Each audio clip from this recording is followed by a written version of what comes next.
Welcome everyone. As you can see, I'm rather enthused. I've just had a magnificent dialogue with Adam Robbert of the Side View. I was honored that he granted me 1.5 hours of his time to introduce his own project, the Side View, and what its, perhaps you could say, its larger ramifications are for the future of education, but also for the moment in which philosophy finds itself inside academia and outside of it. I'm probably going to title this video, I haven't really figured that one out yet, but I think what came up was the importance of Theoria as an existential rite, a ritual, and also of a pilgrimage, which is what Theoria used to mean, a festive procession, and the importance of anchoring oneself firmly in a tradition as well, while of course at the same time remaining open to other trajectories and traditions. So Adam and I talked about where philosophy might be going, the perennial threats to it, but also how we can articulate for ourselves, or being open to it maybe initially, to the emerging structures, as Adam calls them, which are almost civilisational in terms of what is now shifting, so that philosophy itself is perhaps analogously coming back to its older form of being more of an oral tradition, a tradition of listening and hearkening. So I hope you enjoy our dialogue. There will be more. There is one that we've had already, which Adam published on his YouTube channel. And as always, I'd be ever so grateful if you could in any way support my project. Thank you very much. I want to maybe just start with your trajectory so far, where you come from, where you studied, what you studied, maybe also even why you studied what you studied, and where you are now, why you started the Side View, etc. Give us the full intro into your life and your philosophical trajectory. Yeah. It's always such an interesting question. I think, well, the Side View is, for people who don't know, it's a website, it's a online journal, it's a print journal, it's a podcast. Before COVID, we were also doing some live events in the Bay Area. I'm located just 40 minutes east of San Francisco. I think if you know a little bit about the Bay Area, I've spent the past, I think maybe about 25 years or so living in the Bay Area. I moved here when I was a young teenager. And if you know anything about the Bay, you know that there's quite a lot of cultural and philosophical and as well as technological activity happening around here. And as well as a fair amount of, I would say, it's a very eclectic place. I grew up in that kind of very eclectic environment where I wasn't just kind of interested in philosophy, which is what I ended up studying at university, but there's a lot of influence coming from the late 60s in terms of there was a Buddhist community that moved here. There's always been a lot of experimentation with psychedelics and art and music, and obviously it's been the Bay Area has been a cultural center for all kinds of different intellectual and artistic movements over the years. So all of that was kind of in the mix for me growing up. And I think as far as the Side View goes, it has that sort of multidisciplinary attitude where I'm really interested in looking at all of these different disciplines, all of these different ways of knowing and ways of being, activities of human transformation that come from, art, science, and philosophy. And all of that is a part of what, goes into the Side View. So Yeah. I'd say the main, our main focus is perception and how to transform perception. And there are philosophical aspects to that process, but there are also obviously, we're drawing insights from cognitive science and design principles, and really any activity that's involved in this project of human transformation is something that the side view is involved in. And so, why did I start it?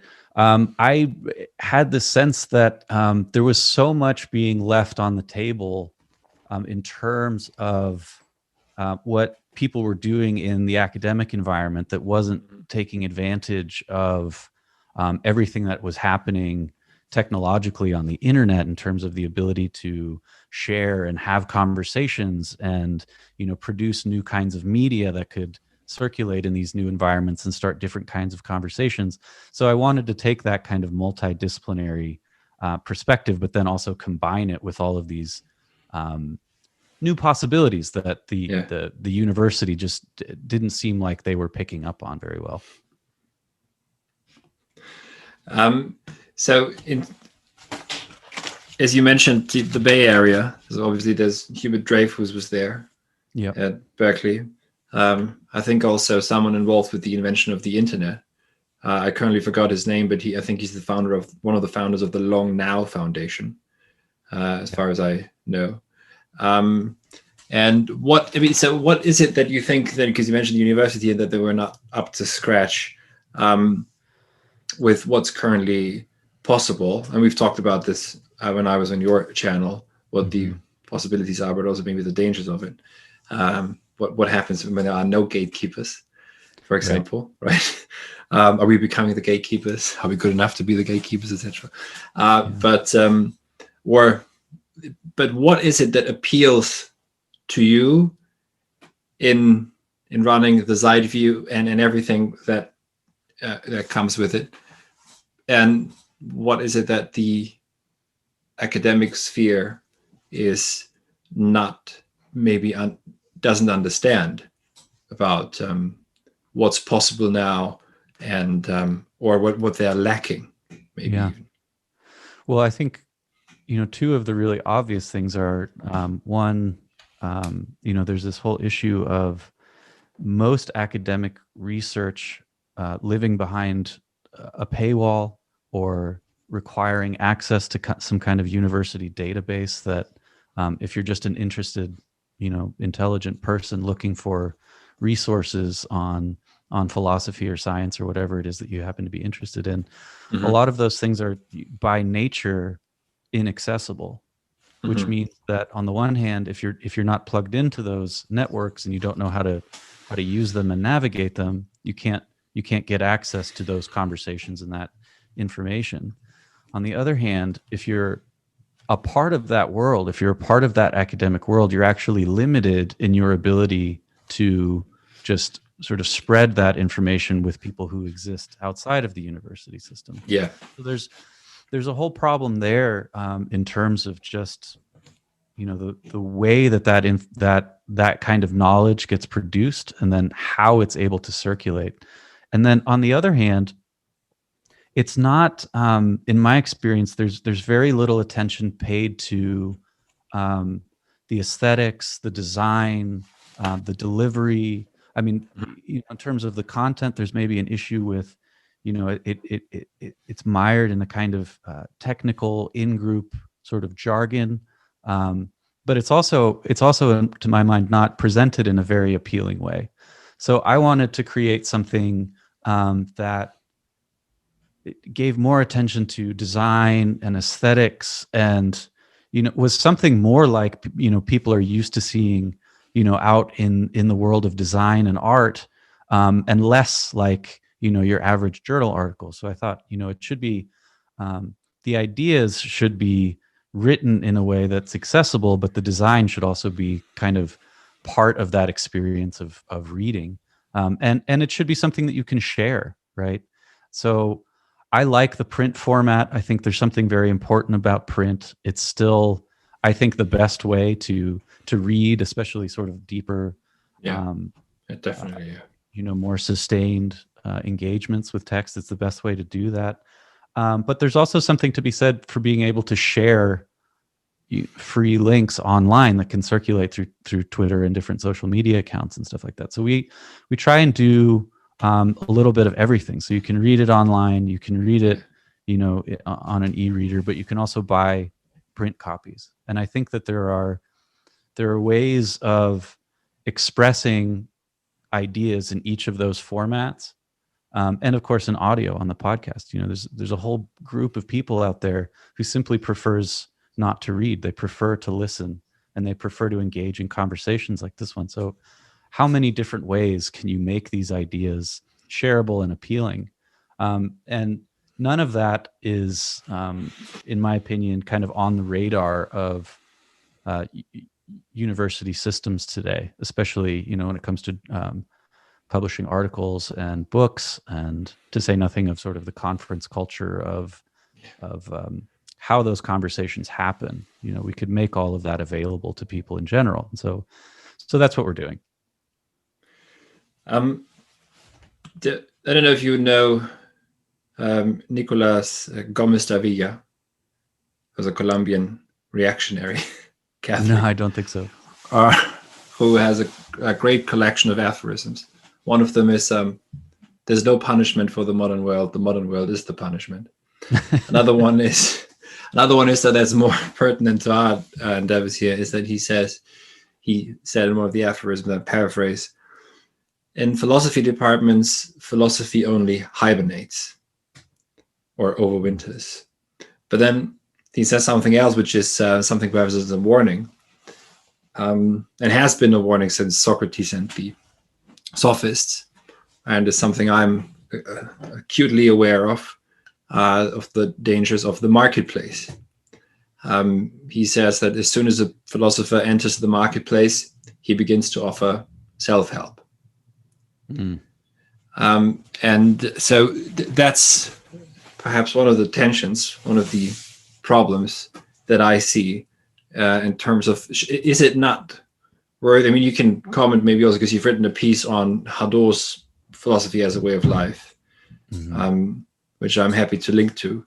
Maybe you can talk a bit about that one, but also whether isn't it necessary sometimes to have extremely closed off circles, close-knit communities, which ideally academics or scholars would be, if they're not, say, professional academics, writing in order to get publishing, in order to get, we can talk about impact factors and all of this also maybe. But I do wonder what you make of this. So can philosophy, for example, break free from, or the humanities in general, from the current institution? How would one go about making a living? So very broadly, I would just invite you to maybe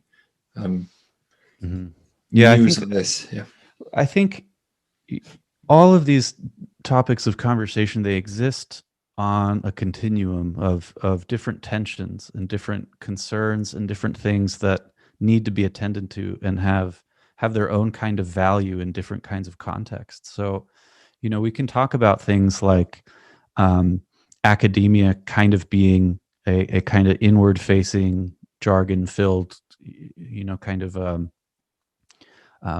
it's more abstruse and kind of technical that it needs to be sometimes, but at the same time, there is this whole other dimension that suggests that there are, I want to say, sort of initiatory jumps or initiatory communities that discuss ideas that are by their nature a little bit esoteric and difficult to reach, and require, in Pierre Hadot's sense, they require transformation. Like you actually have to go through something and engage in practices that transform your understanding in order to encounter the ideas being discussed at the level that's required of them. So it's not as though you can simply make everything available to everybody just by putting it on the internet.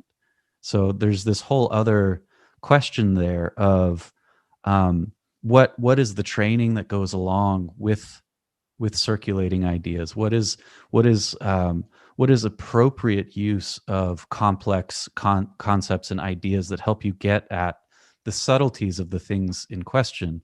And that exists on attention on a continuum with this risk of over identifying with the jargon, of over identifying with the concepts and the more abstract conversations that sometimes unfold in these spaces.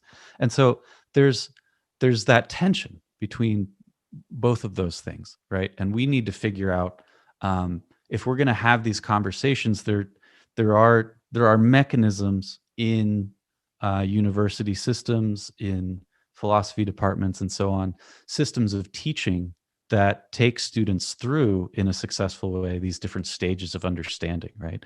And so if we want to do this online, the question for me is how to bring that developmental process into the picture as well. It's one thing to be able to share interesting ideas with people, but then it's another thing that, I'll just share that the name, the side view, comes from this German philosopher, Peter Sloterdijk, and his idea was to look at things from the side. When he says, let's take a side view, he means let's take a look at the practices that develop philosophers into philosophers. Let's take a look at the practices that develop scientists and artists into the people who can make and understand the things that they create, right? So there's a whole process in the background there of practice that makes you into one of those people.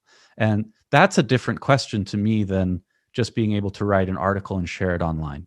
So there's that whole question of how do you bring that whole world into a bigger space where people who are not aligned with universities or these more unique places, whether they be, monasteries or spiritual retreat centers or what have you, can we bring some of that into the world so that people can start practicing for themselves, right? Yes, I'm looking for a quote by Wilhelm von Humboldt on how he saw the ideal university. It's striking that he was a Prussian bureaucrat, which is probably the worst combination you can be. You're Prussian and a bureaucrat. But he was the gentleman who gave the name to the University of Berlin was then named after him in his honor. He's the brother of Alexander von Humboldt.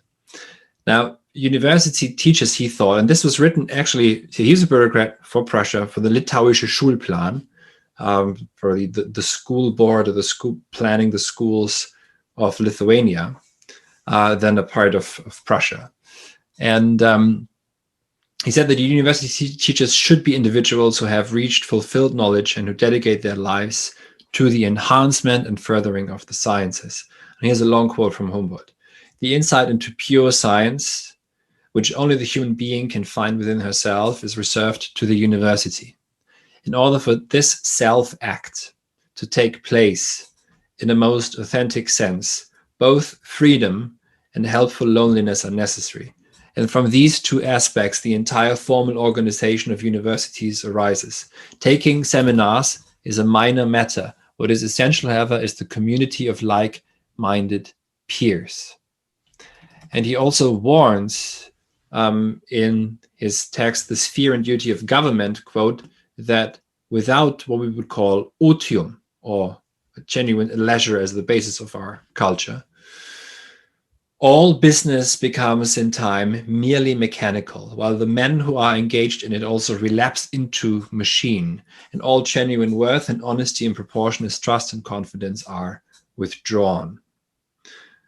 So at the heart of the Aufklärung, the Enlightenment movement, as you can hear the self-act as almost like the self-positing eye of Fichte, there is, the university is at the center of, and 200 years ago would be perfectly fine to say, we are, for Humboldt, the university is the place where we fulfill the cosmic law within ourselves of self-perfecting ourselves as human beings, not becoming perfect beings, but enacting our potential.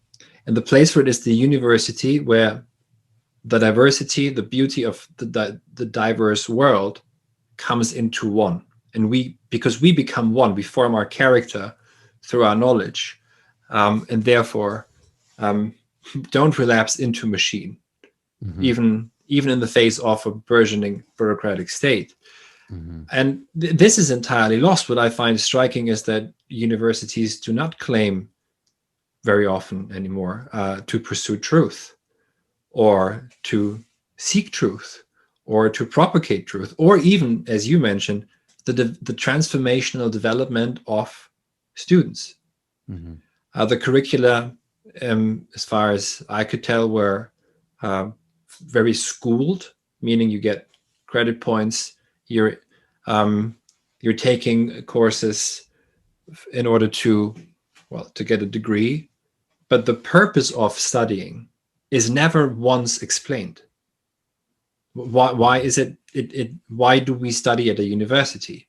Well, to get a degree, in order to get a job.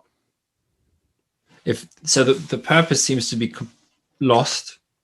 Maybe that's not fair, but that's how I've come to see it. That's one of my, I think, legitimate concerns and critiques of it, that it's lost its senses in that regard. And my question would be, I mean, maybe you disagree with this, just, if you do, feel free to let me know why. But I also wonder what would this kind of you mentioned the notion of transformation several times now. What would that look like ideally, either inside or outside of academia? Yeah, well, I think, Hadot talks about, a lot of his work is about recovering those practices that lead to these kinds of transformations. And I think it depends on what practice we're talking about in terms of their representation today in universities, because some of them are, like research and close reading and writing. These are all spiritual exercises on Hadot's account. And so we can see those things operating in the university system. But then maybe in those cases, it's a question of how are we doing them and how are we relating to them? Because I think there's a way in which, because the other set of practices that he thematizes fall into what we think of today more as types of contemplative exercise or types of meditation, theoria, which is something maybe we can talk about in a moment. But there's another set of exercises there that are less well represented. And so I think on the one hand, it involves bringing those exercises, those contemplative practices back into the fold in an explicit way. And in another sense, it involves sort of reimagining how you approach research and study as transformative practice, as opposed to I don't know, maybe learning dates and figures, which can be important historically, but learning a list of facts about the history of philosophy for a test is a different thing than actually taking on philosophy as a way of life in Pierre Hadot's sense. And so I think bringing those two sets of exercises back together would be one way of doing it. And what I'm trying to do with the side view, in part, is find people who are actually doing those things. So I interviewed this fellow Ryan Duns a few weeks ago. He's a Jesuit priest and also a teacher. And he actually has his students do these contemplative exercises before class, and he has them do various exercises outside of class as well. And he has them kind of, keep a diary of how these exercises are actually, changing them, or what effects they're having, if any. And so you do see in places that this is happening, but it's not the kind of thing where, when I talk to friends or people I know outside of academic settings, outside of philosophical settings, the image they have of philosophy is not the image I have of philosophy, and it's not something they feel particularly interested in. And when they describe what they think it makes sense to me that that wouldn't be interesting, right? So there is, even if these practices are happening in some places, it's not the image that people have of it in general out in the public at large.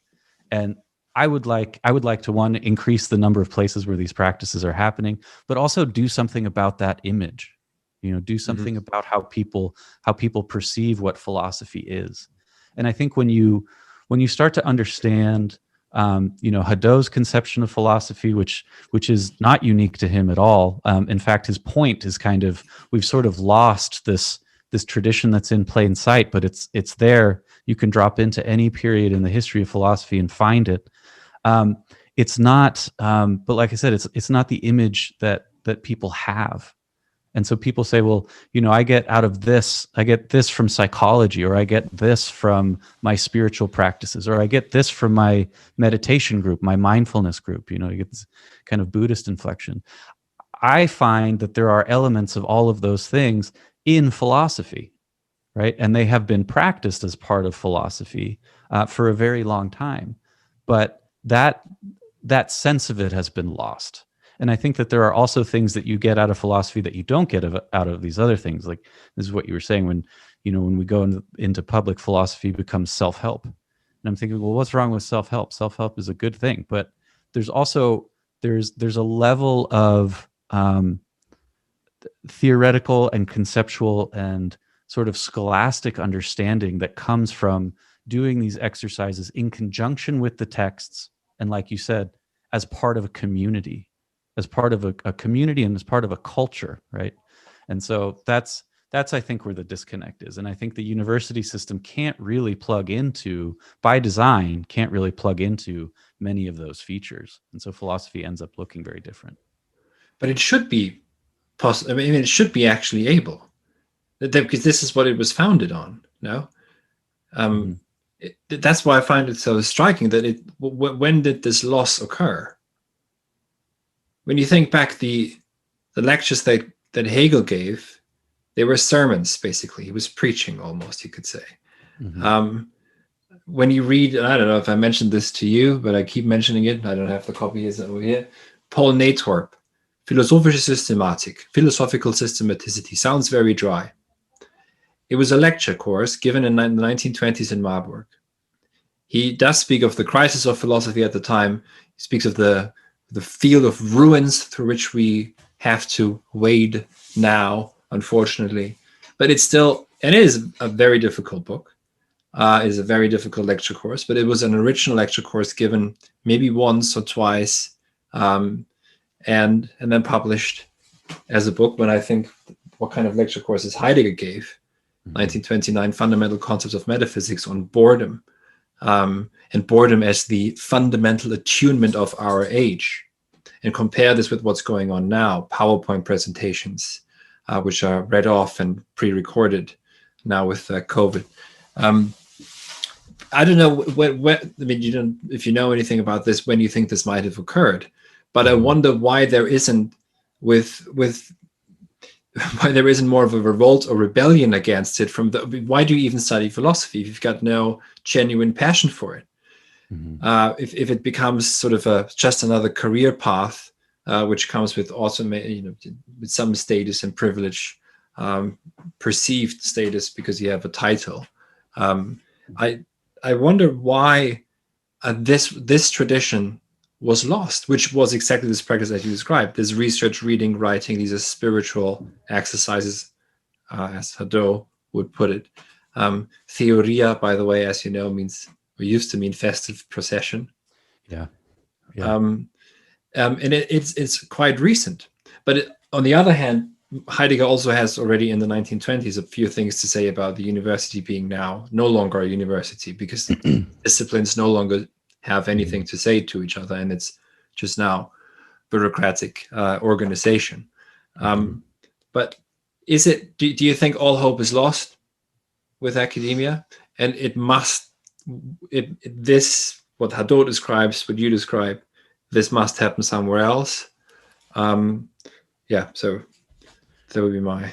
Yeah, I have a couple of different thoughts about that. I think the main one is that on some level, I believe that the issue that we're talking about right now, philosophy is at risk, thinking to some extent is at risk, is a perennial condition Yeah. of being a human in society. And I think that's actually, like, if you read Plato's dialogues, the urgency in some of them and the concerns are very much these concerns.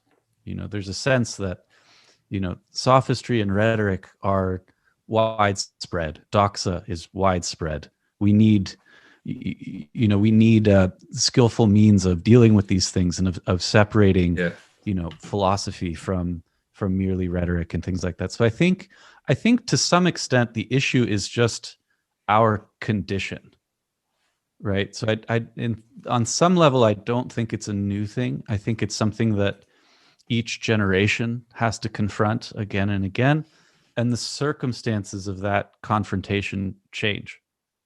So obviously there wasn't an internet in Athens, but some of the concerns that people have about fake news and echo chambers and ideology, all these things, those aren't new concerns. And in some sense, philosophy is kind of this ever-present sort of awareness that wisdom needs to be pursued, the truth needs to be part of the equation. When we lose sight of any conception of the truth, then we're in trouble.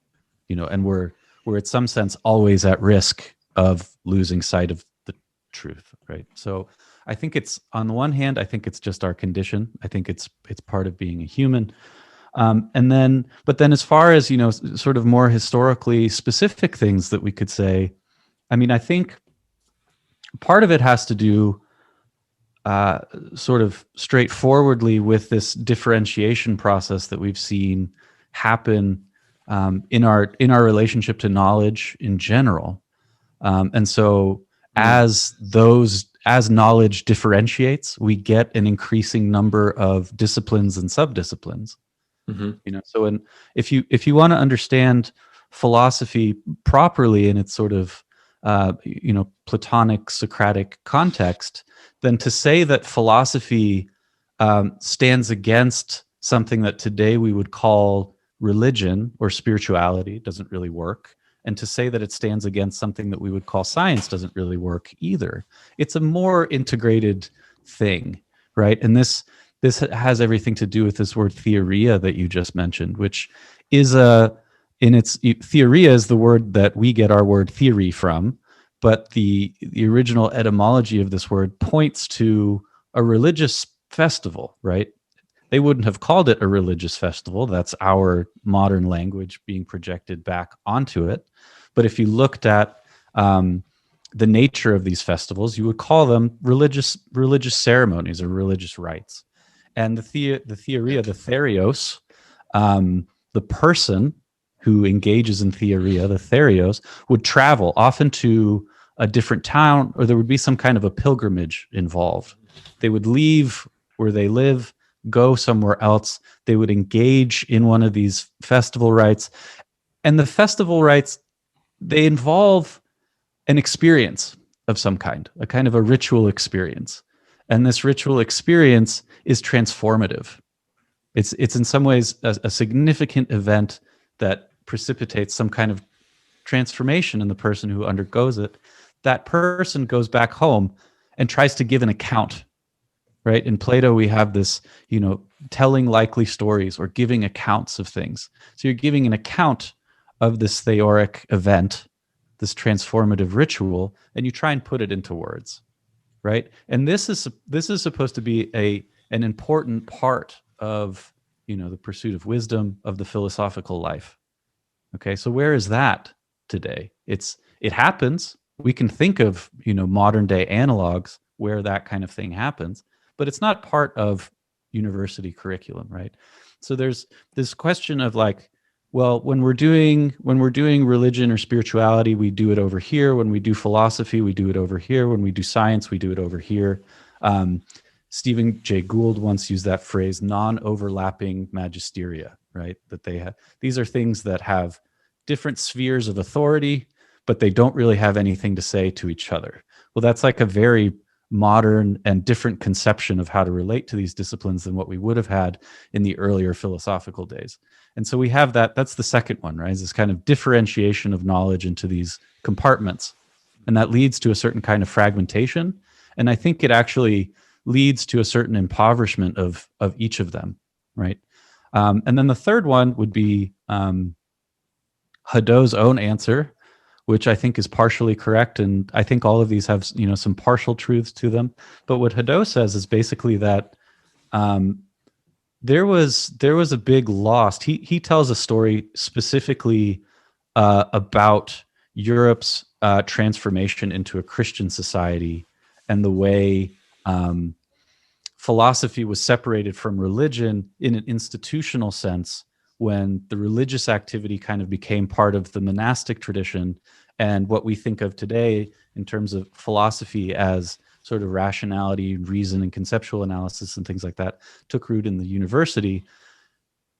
But it also took on the character of what was philosophy done for? It was done to support a certain scriptural reading of Christianity.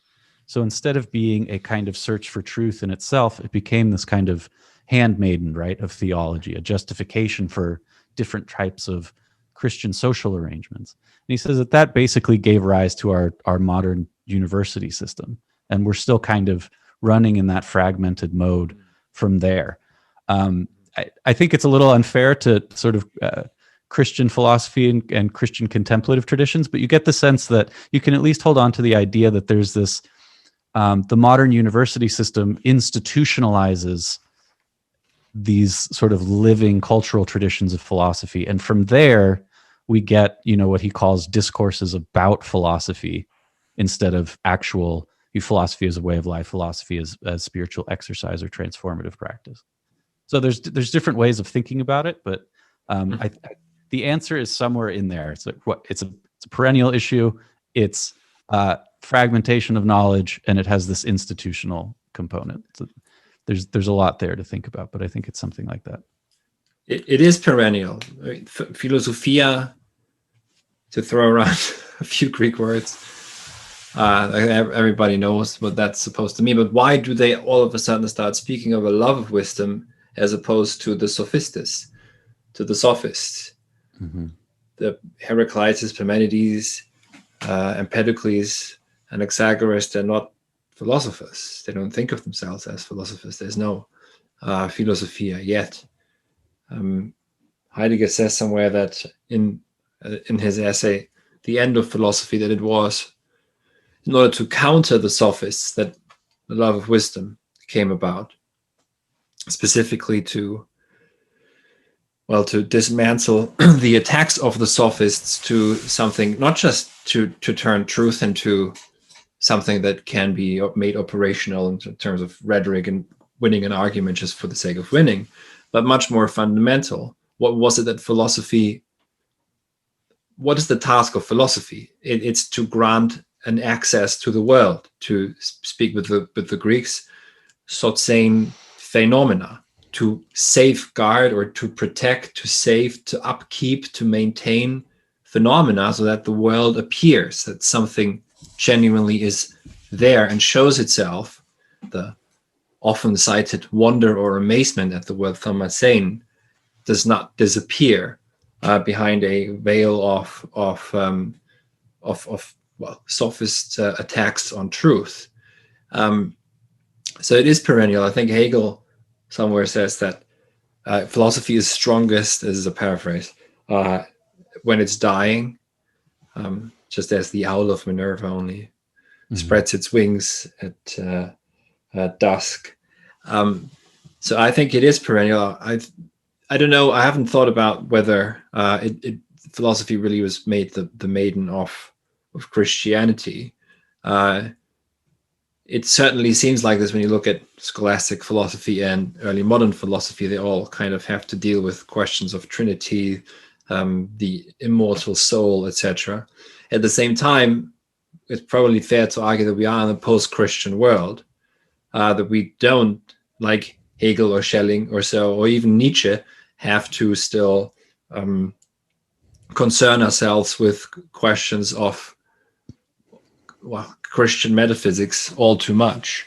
But my sense is that, and also there's a danger also perhaps in only just arbitrarily picking some sort of an old tradition without its entire cosmology, if you like. Mm-hmm. Right? So then we're a little bit of Stoic and maybe a little bit of Platonic, but not the whole thing about forms and ideas, because that doesn't make any sense to us. And then it becomes like a metaphysical supermarket where we just pick and choose a bit of Buddhism, a bit of I like but what so my question is, this is a genuine question that I ask myself, and no answer is coming. And Nietzsche does talk about the philosophers of the future, etc. They must be cunning and willing to be evil, or whatever he means by that. But what would be there's a very big question perhaps, but what is the future of philosophy genuinely? Where will it be? What are its questions at all? First of all, what is even a philosophical question today? Mm-hmm. Mm-hmm. Well, I think I can go back to my own biography a little bit. I when I was saying at the beginning that the context that I grew up in the Bay Area was so eclectic and so sort of cosmopolitan in that sense of it's just a meeting place, literally a meeting place of East and West geographically, but also there's so much mixed up in here, and growing up that felt like a real gift. But for me, and this will get to the question of what should philosophy be today, that gift turned into a kind of a groundless sort of confusion, because I think it's a very different way of engaging with the thought and tradition of the world that gives you an immediate sense for the rich plurality of different cultures and different belief systems. The secondhand bookstores that I had access to in Berkeley are just for I was 16 years old walking down these hallways, and it was just you could get almost anything that you wanted right there in a cheap paperback. If you just wanted to go and spend $20, you could get Asian and Indian philosophy and Hegel and Heidegger and science and literature. It was all right there, and I was just reading widely from all of these different sources. But then at some point, you start to ask, like, where are my roots? Where is my history?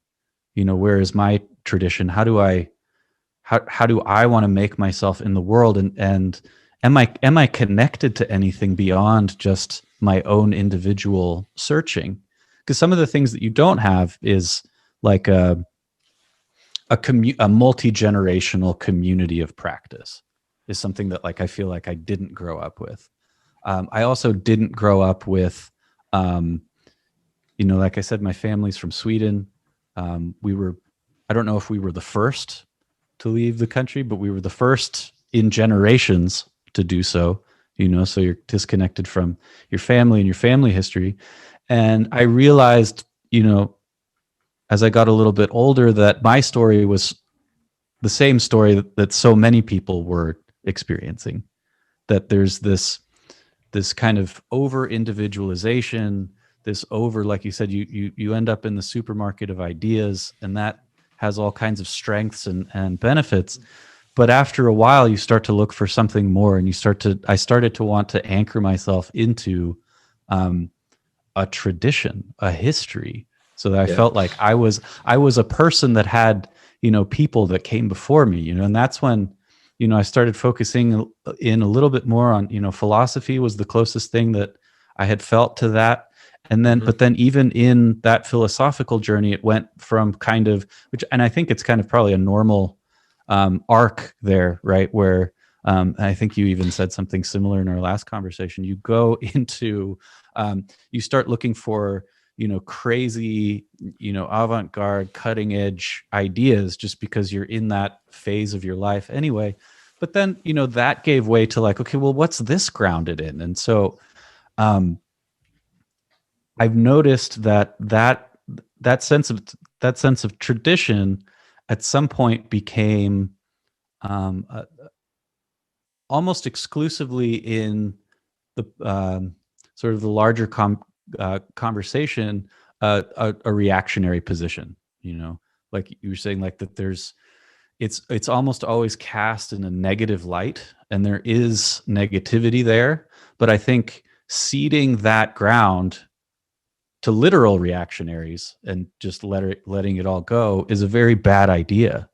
And so I want to step into that conversation and step into those spaces on behalf of a richer sense of what that tradition is, and keeping that cosmopolitan sort of base in mind, keeping that attitude alive in there.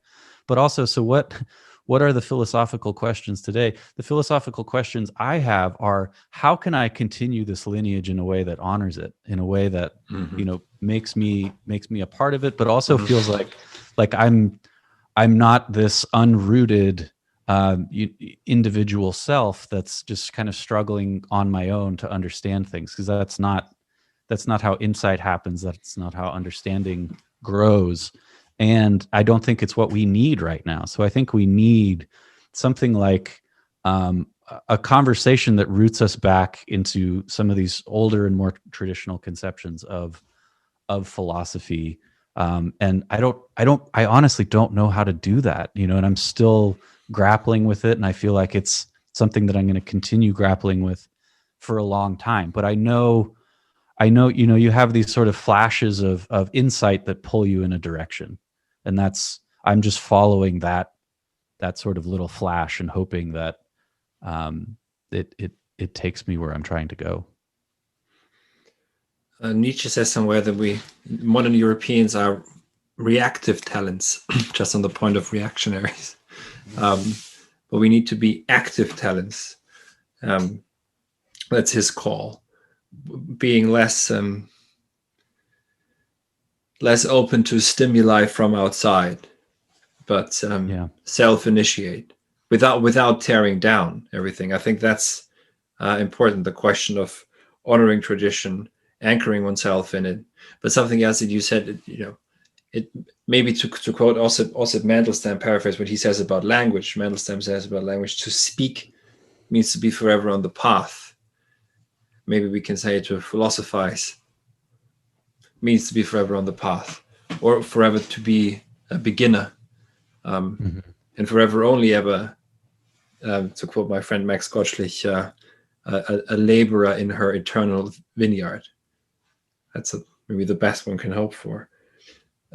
Which tradition is it for you?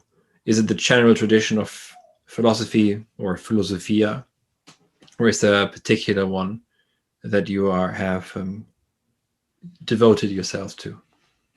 Well, I got, on the, it is like you say, something that it's opening itself up as I sort of pursue it and approach it. And it really has started, something new started for me when I started inquiring into Pierre Hadot. And that's, what I've been writing this book about that, will be finished hopefully this summer. But that his perspective on philosophy shifted a lot of other things for me while I was, just kind of trying to understand his work. And a lot of it ended up with me revisiting Plato and Plato's dialogues, but also trying to understand the larger context that Plato was writing in. So I don't know if you know this fellow Lloyd Gerson. He's a Platonist. Wrote an interesting book called Plato and Platonism. Yeah. And Oh, you know, yeah. so there's a question in the Plato scholarship about whether or not there is something that we could call a consistent Platonic philosophy, or whether or not the dialogues aren't sort of different approaches and strategies for investigating different philosophical questions, but there's no necessary system or unity behind them, right? There's a question in the scholarship about how does Plato have a philosophy? Was Plato a Platonist?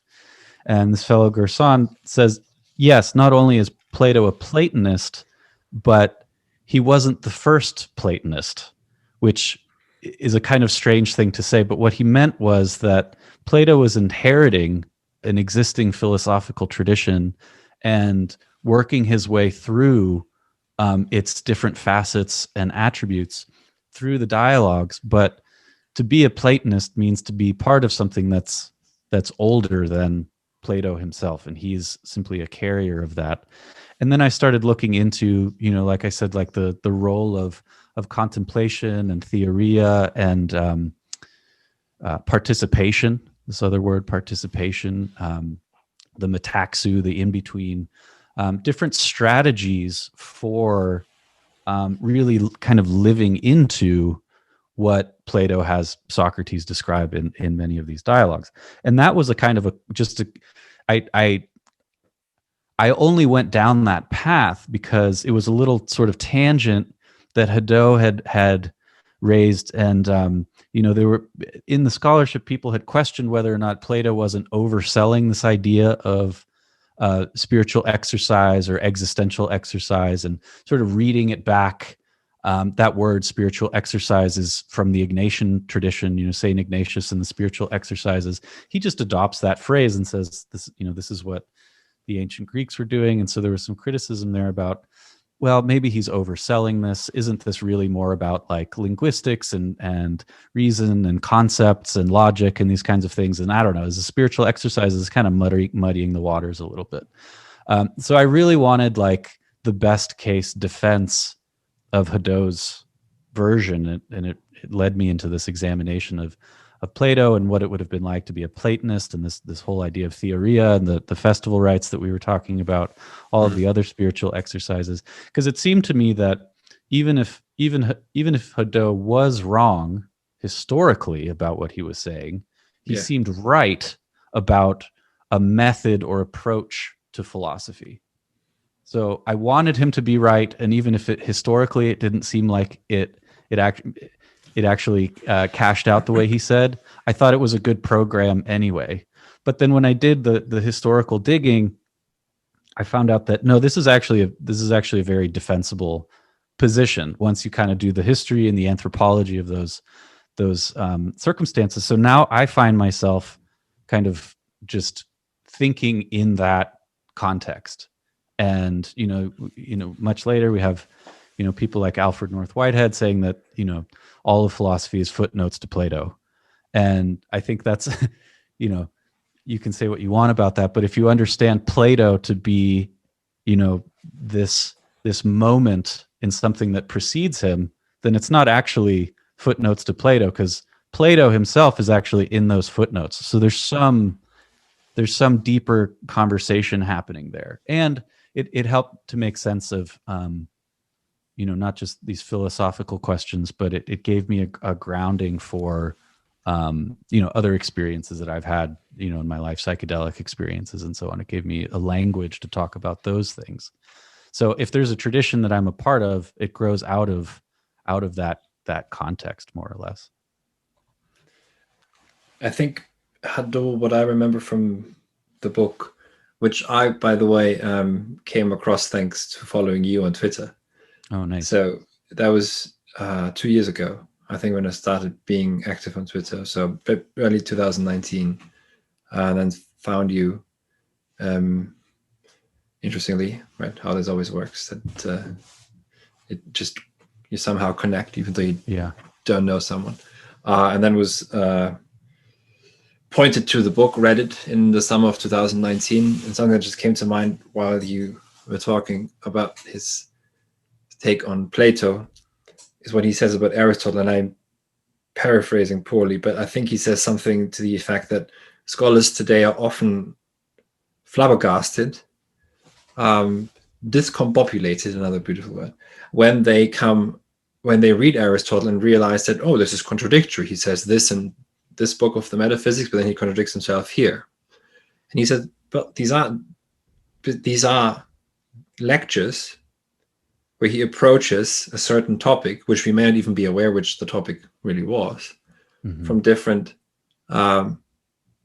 perspectives, standpoints, and almost in dialogue probably with his listeners also, and also with other people that we are not aware of who they may have been, and what kind of a way of and so that I find crucial, because we attack these texts, right? I have a standard Plato collected works edition, which was most of the Greek text on the left, German text on the right, which was mostly translated by Schleiermacher, a 19th century German theologian, who uses the language of 19th century theology, academia, and philosophy. Yeah. So he speaks of Erkenntnis, cognition, epistemology, where perhaps Plato would not be interested in cognition, especially not in the sense of a subject-object dichotomy, on which 19th century thinking is predicated. But what there was, and this is perhaps something about the mechanization of the academic machine, is by having to write papers and by having to teach classes in a certain way that they are standardized, or can be standardized more easily because they need to be evaluated, etc. What was still the case with Fichte and Hegel, for example. Fichte rewrote his Wissenschaftslehre, his main work, almost every year. Hegel said about his Science of Logic that it must be rewritten another 70 times or so. This is only just one attempt. So the method used to mean path, right? That's what methodos means. Methodos is a path. I wonder whether what you're describing isn't leading us back to, in a good sense, to a very different reading, even just of these texts, which is hermeneutically speaking, one where we take the possession of unknowing, perhaps we could almost say, or a complete suspense of any assumptions that we may have about Platonism. Because if we think of Platonism, then we look for the theory of forms in it, and then we're perhaps blind to whatever else there is going on.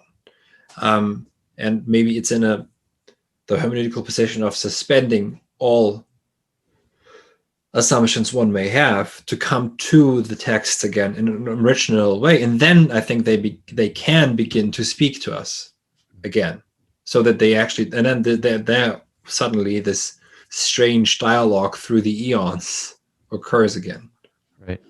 Right, and that's what Hadot says too, is that a philosophical text is about forming, not informing. Yeah. And I think you can think of forming in two senses. One is that actually in the act of writing, you as the writer are transforming yourself. And so the actual purpose of the text is transformation of yourself. Yeah. And you mentioned Aristotle. We can see that in Plato's dialogues, where I was just reading Phaedrus, where that Socrates sets out 3 different times, to give his accounts, and he abandons the first 2, and we finally get to the third one, and sometimes they don't get anywhere. Sometimes they end up in aporia. But it's that sense of, okay, let's not start from the position that we already know how this is going to work out. Let's just unfold this idea, this perspective, and see where it goes. And then let's do this one, and let's do this one. He says the same thing about, the text of Marcus Aurelius, which, from the perspective of modern scholarship, Hadot says people find very repetitive, unsystematic, and contradictory. And Hadot says, well, that's because he's not building a system. When a Stoic like that is sitting down to write, they're actually I don't want to sound too trite about it, but they're writing sort of affirmations, so aphorisms, self-transformative statements that will work on them. So the reason that they're so repetitive is Marcus Aurelius would wake up again the next morning, still be working on the same thing. So almost more like kind of an incantation or a ritual, or a kind of a, in music you see rhythm and repetition. It's more in that vein that the text is trying to transform the writer and the reader. And we don't think about texts in that way necessarily. And I think that there's some sense in which that's a function of the mediums that we use. I think we have to be sensitive to that. People like Walter Ong are very good. If you haven't read Ong on, the transition from oral culture to literate culture, a lot of transformations there happen, not just in, the content of what's being transmitted, but the way it's being transmitted and what that transformation does to the psyche, to the consciousness of the people of that time, right? And so I think, we have, in Ong's sense, in Marshall McLuhan's sense, we've been living in a print culture, and that print culture, the Gutenberg galaxy, favors this kind of like complete text where you give your most comprehensive systematic analysis of something and then publish it, and then it's out, and then you go out and do the next thing, right? You're starting to see, with the way we do things on social media, myself, I observe a lot of other people do this. We iterate just in public. I write stuff on my blog. Sometimes, especially on Twitter, I'll just say something that's like, it's a little fragment of an idea, and I just kind of go, oh, there's something interesting there. I don't know what it is. Maybe if I just put it out there, somebody else will kind of, add on to it or riff on it, or they'll say, actually, I don't think that's not the way you want to go, man. You don't want to go in that direction. You're like, oh, okay, so I'm not going to go in that direction. But the point is that this idea of completeness kind of goes away, and you kind of get into this more iterative mode that, the way you were describing Aristotle's approach to things, where he would give a new lecture again, kind of has that same feeling, where you get to a certain point and it's not, you don't wait until it's 100% complete to give it out into the world. You're iterating in public, not because you think it's finished, but because the iteration, because this new medium allows that, is part of the process, right?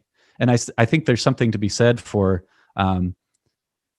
creating complete things, to kind of like, sectioning something off and saying, okay, this is a book, this is published, this is done.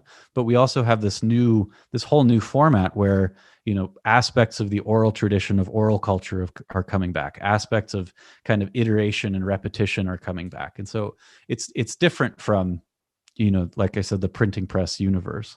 And we've slid into that, and that has impacts and effects on what philosophy is and how philosophy should be done too. So we're unwittingly like moving through that evolution, whether we like it or not. And then, one, in terms of like, well, what can philosophy do today? I think in some ways philosophy's task is always to wake up to the obvious underlying stuff that's already happening, and like giving some words to it or giving some expression to it. So the idea that we might be able to retrieve aspects of those other earlier philosophical programs because our media might be more like theirs, in a way. Obviously it's different. We're halfway across the world having this conversation, but the dialogue right now is back in a way that it wouldn't have been, And yeah, I mean, I'm in full agreement. I'm amazed by what you just said. I think this is probably one of the high points of this dialogue, is what you've just carved out, because this we seem to be, even philosophically, in a similar situation, analogous to Heraclitus or Parmenides, because the grand systems, they haven't, I wouldn't say they have failed, like Hegel's system or Kant's, if Kant even had a system, but they, um, but they do speak to us to a certain degree, but not maybe as distinctly as Plato's dialogues spoke to the students of his academy and surrounding people, and also that what new media, a new sense then of well, a new way of mediating sense means ultimately, right?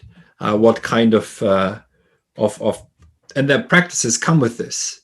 I would encourage everyone who listens to podcasts or video lectures to listen.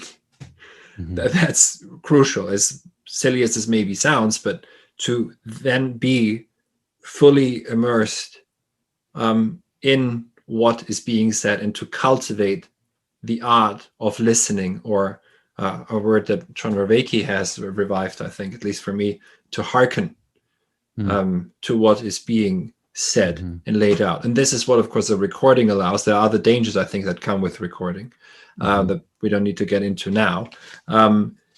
So I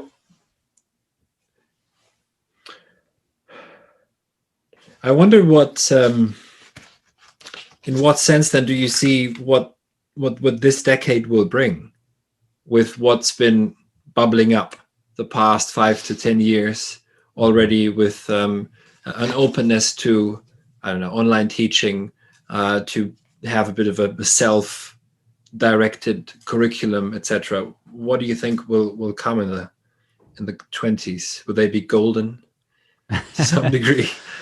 Well, I'm fairly optimistic. Yeah, I think.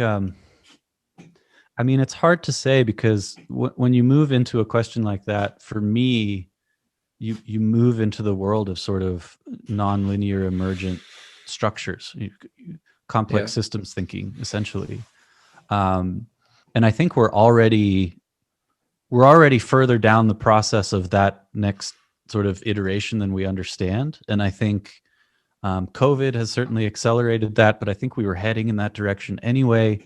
The more that you have all of these, PhDs coming out of universities, but not being able to connect with the university system, and there's an obvious sort of supply demand there issue where if you have, one PhD professor minting 20 new doctorate students, then there's an obvious question of, well, which of those 20 will get that one position, and then iterate that out to every other university department, and you get on the one hand a tremendous amount of overproduction. On the other hand, you have all of these people who are capable, able thinkers and writers and scientists, philosophers, whatever, and they're coming online and they're doing things like this. So I think in the early 2000s going up to 2010, there was a period there of fairly intense and active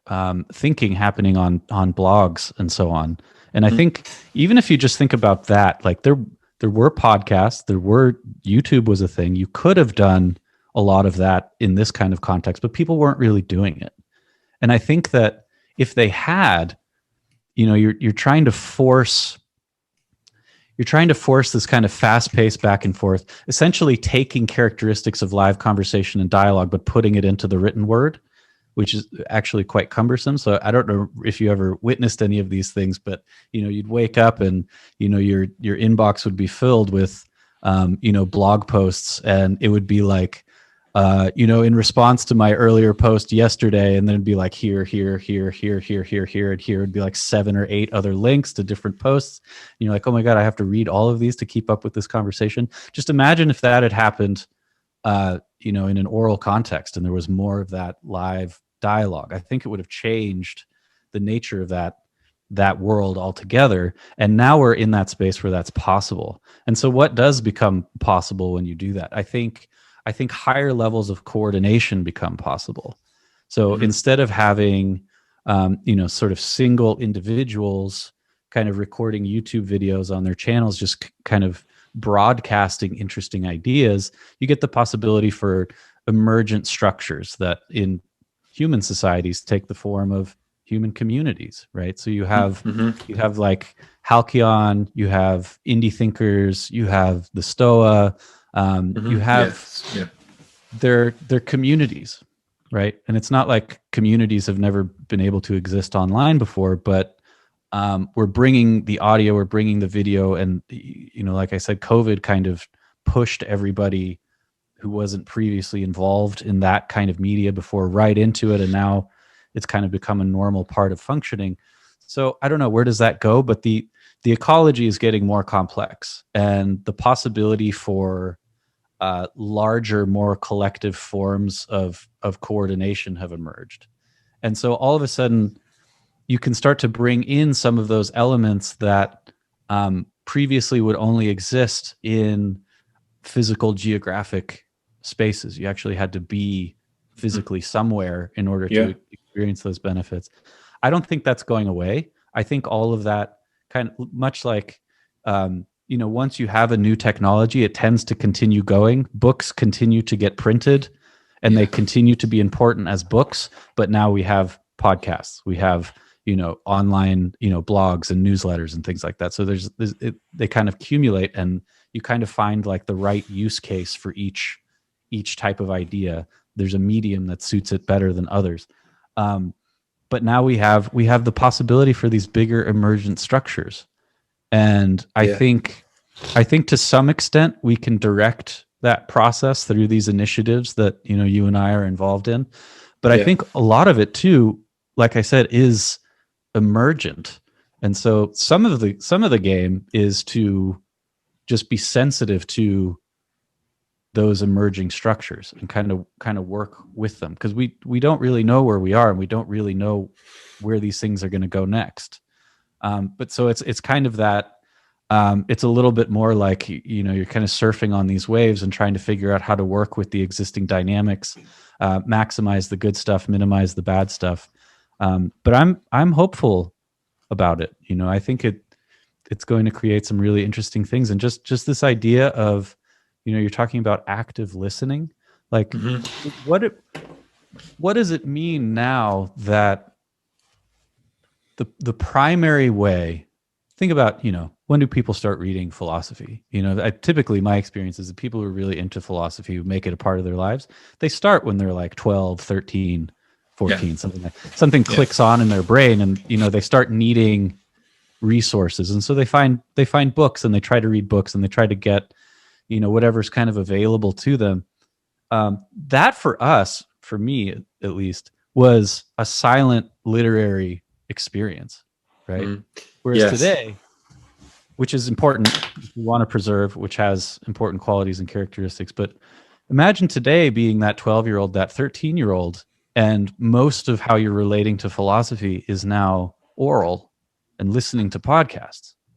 Your formative sort of early interests are being shaped by things that you hear instead of things that you read. What does that mean? Where is that person 10, 15 years down the line? You can't say that would be a worse thing, because we have at the beginning of the Western tradition, at least, the sort of main figures warning against too much reading, too much writing. It should be live dialogue. So in some sense, we're recovering what some pretty influential and smart people think is the better mode to engage in philosophy. And then there's probably also like a question there, like, just like you shouldn't just read and download a text and make those ideas yours in an ideological way. If you're just listening, like if somebody's listening to this conversation, the point wouldn't be to just sit there and passively download these ideas, but to figure out how to engage with them, figure out, like, have an active conversation in your own mind with them. But something's happening there, right? And the things that are possible in this when we're speaking to one another are different than the literary components. And I think that's going to be a big part of whatever these emerging structures are and whatever comes next. And I do think that we'll be able to create institutions that fulfill some of the functions that universities have for the past several hundred years, But like we've said before, the university system isn't the only place that philosophy has lived in its history. So the fact that they might have a different relationship to different institutions now shouldn't worry us too much, as long as we cultivate those conditions and try and take advantage of what's emerging now. I have to try and center in on a few things, because this has sparked a lot. Something that for some reason I thought of now towards the end of your comments was that perhaps this also will give rise to a rejuvenated, healthier relationship with our languages, if you see where I'm going with this. Where language is not, you mentioned before that Hadot says philosophical texts are not about informing or information, we could say, but forming, and therefore open one up to transformation. That what, and of course it's a question of how we understand communication. I understand communication as just transmitting information effectively and quickly and unambiguously, etc. But a dialogue requires something else, an active listening also. It requires, first of all, to allow for, interestingly, a certain slowness.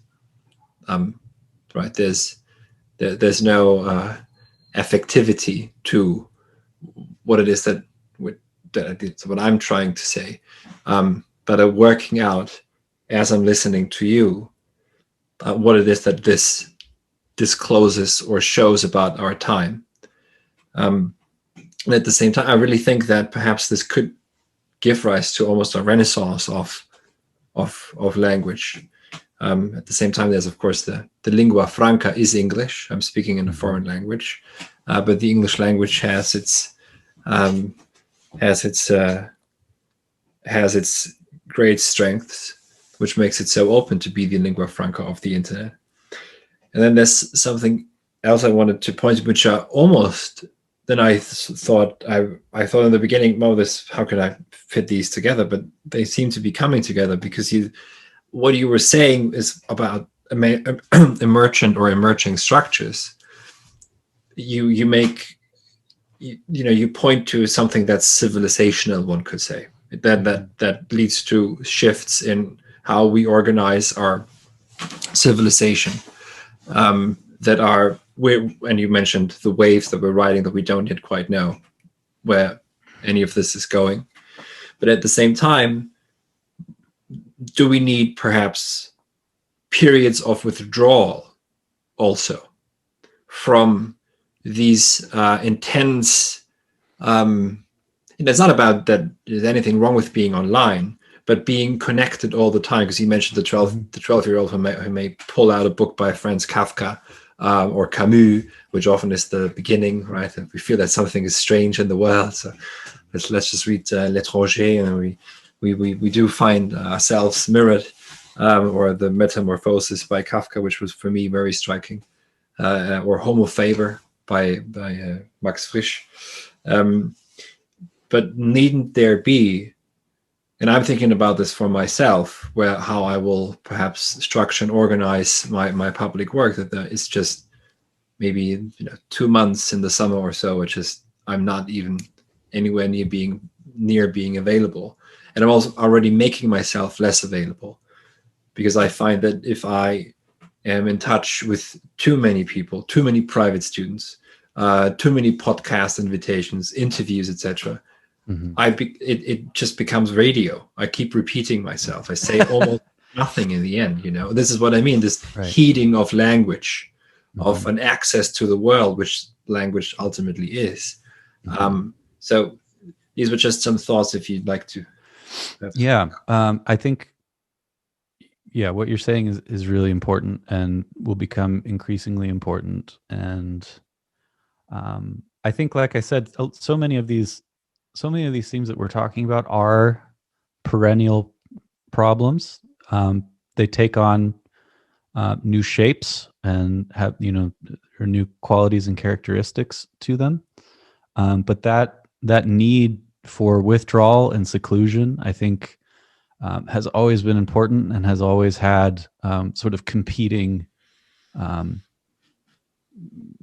factions. There are things that are pulling at your attention, pulling at your concerns, and you need to have some discipline about what you're going to allow to pull you in what direction. And I think some of the exercises that we're talking about are specifically about sort of working with your own will and your own sense of agency, so that you can have that. People talk a lot about sovereignty these days. Yeah. And I think the reason that I think that often the times that a concept becomes popular and circulates is because it's missing. So why are people talking about sovereignty all of the time? Mm-hmm. Well, because sovereignty is missing. So there's some kind of a by throwing that word into the mix, people are reminding themselves, oh yeah, sovereignty, right? Because we had a whole discourse about how the positivity of interconnection, let's say, and you see this in, especially in American environmentalism, the sort of our ecological connection and interconnection with all of life and the planet and everything. This is a positive thing. This is, sort of one of the ways that you can ground your existence in mutual relationship and things like that. And the same thing was said about the internet in the 90s. Like, now we're all going to be able to talk, we're going to be able to communicate, way more connection, right? And all those things have positives, but I think if you run that program forward long enough, you start to see where we are now, all of the disadvantages of too much connection, of being connected all of the time. And so I really like this phrase that my friend Joe Norman, I don't know if he created the phrase, but he uses it, and that's where I got it from. He calls it adaptive disconnection. And you can see in so many different levels of our society, and so many of our problems have to do with like over connection, hyper connection. And now we need to sort of think through sensible and adaptive modes of disconnection. And so I actually saw that going into COVID, there was a kind of a shift into, and maybe even a little bit before that, but instead of like sharing everything online, you started to see, unrecorded Zoom seminars and groups and sessions. People saying, okay, we're going to create a private community that's not on Twitter or on social media. So it's like there's a membrane around it, so that the parts inside of it can differentiate a little bit more and have it like a cell.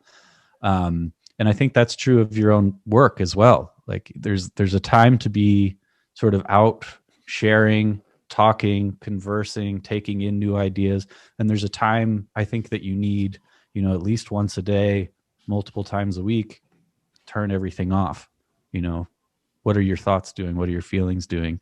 This is that kind of meditative or contemplative side. Even if you don't think about it explicitly in that way, you need to shut off the stimulus so that what's happening inside of you actually has some space and time to develop. And I think if you want one of these bigger, more substantial projects to take shape in your life, then that's still the only way to do it. That you have to disconnect. You have to step back. You have to look at the long view. And that becomes even more important. And I think it's something that everybody struggles with. I know I struggle with it, because on the one hand, I want to share what I'm doing, and on the other hand, I genuinely find the people in our network, in our little corner of the internet, I genuinely find them very interesting people, and I find myself enriched by engaging with them. And at the same time, you're totally right. You have to step back and withdraw to create something new, so you can bring something new to contribute something different. There's a book that I'd like to recommend to you and anyone else listening, some people might be aware of it, by, I hope I pronounce his name correctly, Serti Langes, maybe more English pronunciation. The Intellectual Life, written, I think, in the 1920s, based on, he was a Franciscan monk in France, I think, based on Thomistic teachings or doctrines. And he does get into, gag the news, how many hours per day are good enough, 2 hours are good enough every single day, how to deal with leisure time, and also, very importantly, physical exercise is important. That's something that I also find is strangely lacking from a university education. It's not incorporated into it. You have, what do you think you call recess in America? Is that recess? It was a sport. I don't know, sport activities. I don't know. Maybe no. Sorry, that's the wrong word. But so that's lacking then in university education. But there are resources out there of people who have thought about this. And as you say, it's perennial. This is a book from the 1920s, and he does describe it as a very unleisurely time. Schiller speaks of his age as a very non-poetic age. And I'm thinking, Friedrich, are you serious? You live next to Hölderlin and Goethe and Heinrich von Kleist and Heinrich Heine, and these are your friends? Look at us now. But yeah, it is perennial, but it is also perennial, I think, then the task to keep, to quote something that came up in a seminar yesterday, to keep the fire burning. I always, Right. Yeah, and I mean, it's not like they're not there, in my view. I think they're just very fragmented. So, I mean, universities, I think in Europe as well, but especially in the United States, they spend enormous amounts of money on athletics, on football, on stadiums, on, those budgets are gigantic, so it's not like athletics isn't there. It's just, it's disconnected from what's happening in the philosophy department. And if there are connections being made, they are being made by individuals who happen to make those connections by themselves. They happen to be athletes who are also interested in philosophy. But the idea that, Hadot, and the idea of ascesis, of philosophical exercise, he routinely likens it to athletic training. So the idea that athletic training in the physical sense could be a kind of philosophical preparation, and the idea that philosophical preparation could have a kind of athletic aesthetic to it, and like you could think about it in the terms of an athlete's training, that I don't see so much, even though you can find those touch points in history in various texts, especially Hadot's. But yeah, it's not in my view, that connection isn't explicitly made, and the structure of the university certainly doesn't enable it on purpose, right? So there's the fragmentation is there again. Bringing these things back into closer connection, I feel like, is one important task. But it is strange, something that came to mind about fragmentation. So there is fragmentation, you could say, between departments, and in America, the entire spectacle around athletics, it is just ultimately a spectacle, and it's a huge money printing machine for the universities, perhaps. There's what's lacking is the, to speak with something that's out of fashion in terms of idealism, is the greater idea, is the ideal that would bring it all together. We have fragmentation because we lack the maybe we're not brave enough to articulate one, or afraid of it, perhaps also, maybe even for legitimate reasons. But I wonder also about the fragmentation or even alienation that occurs in a standard classroom of philosophy, even there, where what is being communicated in terms of information, this is Parmenides' way of seeming and the way of doxa, and now you make sense of it in terms of syllogisms or so, is that it is very rarely our students address, at least in my experience, is that there's something here that's at stake. There's something that matters. There's a reason we do still read philosophy. And that is because there are questions that maybe only philosophy can ask in the full scope. What does it mean to be human? What does it mean to be free? What does it mean to be a finite being that knows that it will die, etc. And that disconnect to me is that's actually what ultimately terrifies me, or has terrified me about academia, and why I've left it. So that would be my thought at the end, if you want to. Yeah, and I think that's right. And I like that image of the finding an idea that can gather these different fragments together into some kind of new whole. And Yeah. what you realize in this conversation, in the situation that we're in, is that, well, what is that idea? What is that whole? What are the practical aspects of getting that to come together? What are the coordinating functions? How does that actually come to being in the real world? You realize very much that the answer to all of those questions is what we're able to come up with and what we do. So it's related to our agency. It's related to our creativity. It's our ability. It's related to our ability to make sense of things, and then to use that sense to construct that idea. Right? We're participating in its construction, which is the scary part, and also I think the freeing part, that there's not at least on at least at the level of our own experience, perhaps, that it's not inevitable the direction that it will go, and it's really up to us to lay down that path. There's no pre-existing formula for it, and that's a freeing idea, and that's an interesting idea, and I like being on that, edge, and just seeing what happens and participating in it. Thank you very much.